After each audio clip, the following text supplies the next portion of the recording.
এই আন্দোলনটোত চূড়ান্ত ব্যৰ্থ হৈছে অসমীয়া জাতি বা অসমীয়া দল সংগঠন বা মই আমাৰ সংগঠন।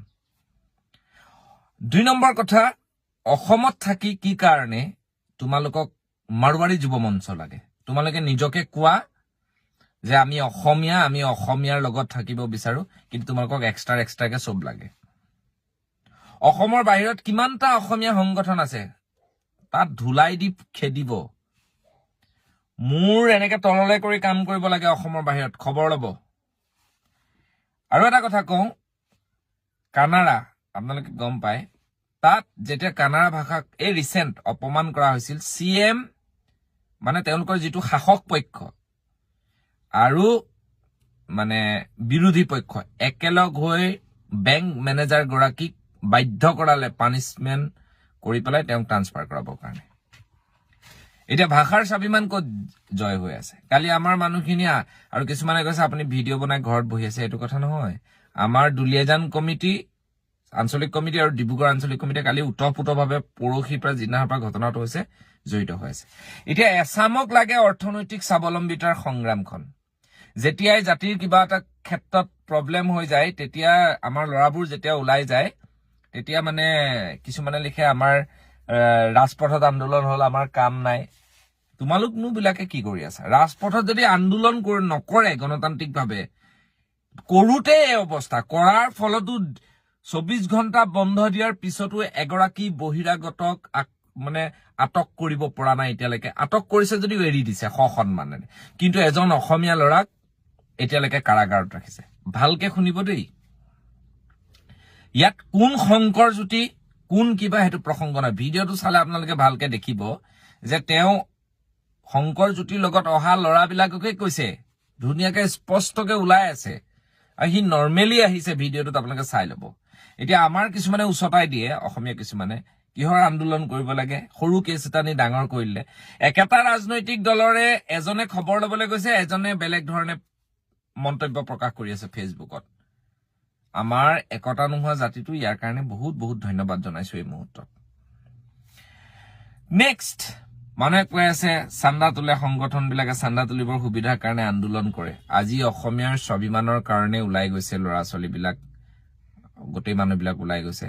আপোনালোকে যে এইবিলাক কৰে, যেতিয়া যে অসমীয়া বিপদ হয়, অসমীয়াক যে কাণৰ তলত চৰ দি পেলাই আঁঠু কঢ়াই থৈ দিয়ে বহিৰাগত, তেতিয়া যে আমাৰ সংগঠনৰ ল'ৰাবোৰ মাতে, আমি যেতিয়া গৈ তাত দম চম দি পেলাই ঠিক কৰি থৈ আহো, চাকৰিটো আকৌ কৰাই থৈ আহো, তাৰপিছত যে আমাৰ ওপৰত এটা কেছ দি দিয়ে, আমি যে দৌৰি থাকিব লাগে যে ললে থানালে, আমাৰ ল'ৰাবিলাক যে, সেইবিলাক কোনে পইচা দিব? আপুনি দিব? কোনে দিব? যদি বন্ধ হ'ব লাগে একেবাৰে চব বন্ধ হৈ যাওক। যদি অসমীয়া দল সংগঠন নাথাকে, অসমীয়া সংস্কৃতি ৰক্ষা কৰিব কোনে? কওক এতিয়া আপুনি ৰক্ষা কৰিম বুলি, যিকেইটা বৰ্মতা দেখুৱাই লিখে।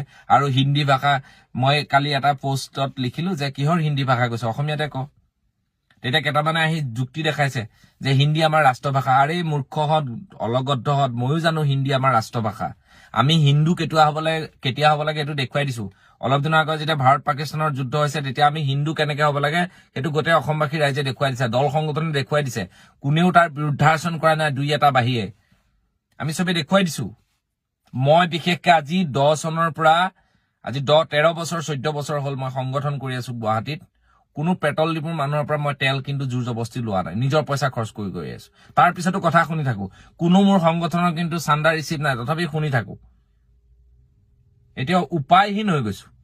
আমাৰ যে মানুহবোৰ ক'ৰবাত বিপদ পৰে, দৌৰি যে যাব লাগে, তহঁতে পইচা দিয় নেকি? কব আইন আছে, প্ৰশাসন আছে। আইনে কিছুমান কাম নকৰাৰ কাৰণেতো আমি কৰিব লগা হয়, চিঞৰিব লগা হয়, প্ৰতিবাদ কৰিব লগা হয়। একো কাম নাইকিয়া হোৱা নাই, চবৰে কাম আছে, চবেই কাম কৰি খাব পাৰে আমাৰ ল'ৰাই। অকল সংগঠন নহলে, মই কলো নাই 10 দিনৰ ভিতৰত আপুনি চাব পাৰে কেনেকুৱা মই মতালি হৈ যাব। ইমানখিনি আন্দোলন হোৱাৰ পাছত, বন্ধ হৈ যোৱাৰ পাছত, সচেতন মহলৰ প্ৰতিক্ৰিয়াৰ পাছত, নিউজ চেনেলে ইটোৰ পিছত সিটো বাতৰি কৰাৰ পাছতো অসমীয়া আজি চূড়ান্ত ব্যৰ্থ হৈছে। দল সংগঠনে একো কৰিব পৰা নাই। এইবোৰ জিন্দাবাদ দি একো লাভ নাই। কোনো দল সংগঠনে ইয়াত একো কৰিব পৰা নাই। কালি আমাৰ 9 গৰাকী মানুহ আটক কৰি ৰাখিছে নদী আৰু নাৰী জাগ্ৰত শক্তি অসমৰ। মই আগতেই কৈছো যে আমাৰ যদিও কিছুমান আমাৰ নাৰীক লৈ গঠিত, আমাৰ লগত পুৰুষো আছে, তেওঁলোকো গৈছে। আমি ঐক্যবদ্ধ সংগ্ৰামত, জাতিৰ বিপদত মই তেনেকুৱা মানুহে বিচাৰো যাৰ স্বাভিমান আছে। কালি কৃষ্ণমণি চুতীয়া এটা খুব ধুনীয়া টপিক লিখিছে চাবচোন।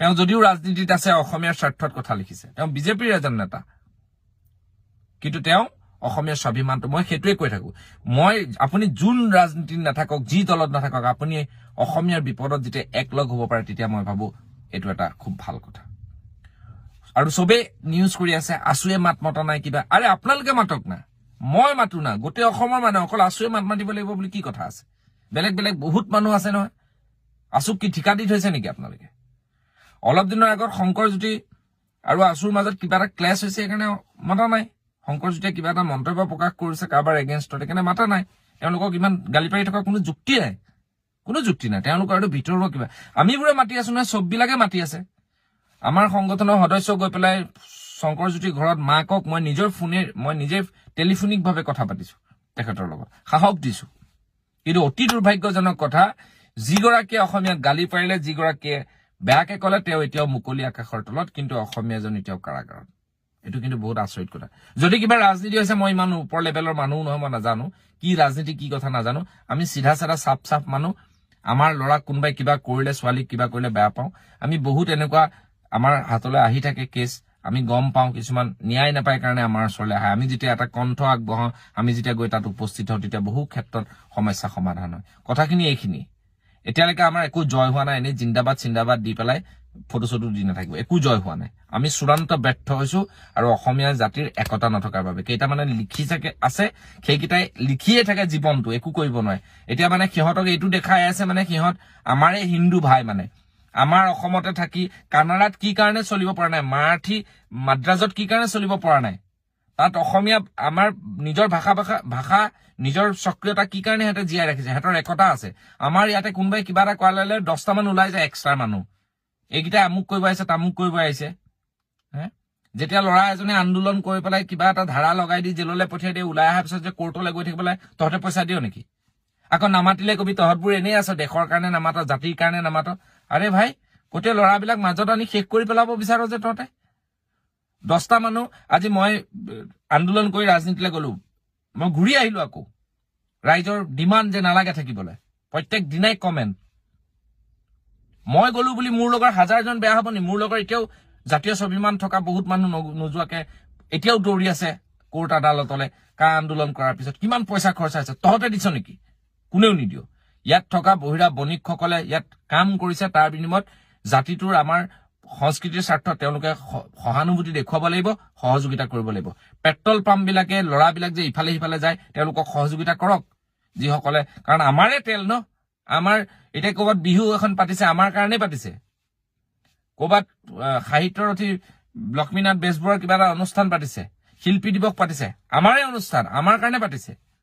এইবোৰ নাপাতিলে দেখোন আমাৰ একেবাৰে ফুটছাই হৈ যাব এনেই ফুটছাই হৈ আছে জাতিটো টিভিত বহি বৰ লেকচাৰ দিয়াকেইটা কেইটামানটো ফিক্স কেইটামান চেনেলত কিছুমান বাৰু খুব নিৰপেক্ষ খুব ভাল লাগে কেইটামান চেনেলত মই যাওঁ কিন্তু কেইজনমান ফিক্স আৰু তেওঁলোকক মাতি আনিব একদম বুজাই বুহাই কোনটো চেনেল কোনকেইটাৰ কথা কৈছো নিজে গম পাই চাগে ধন্যবাদ জয় অসম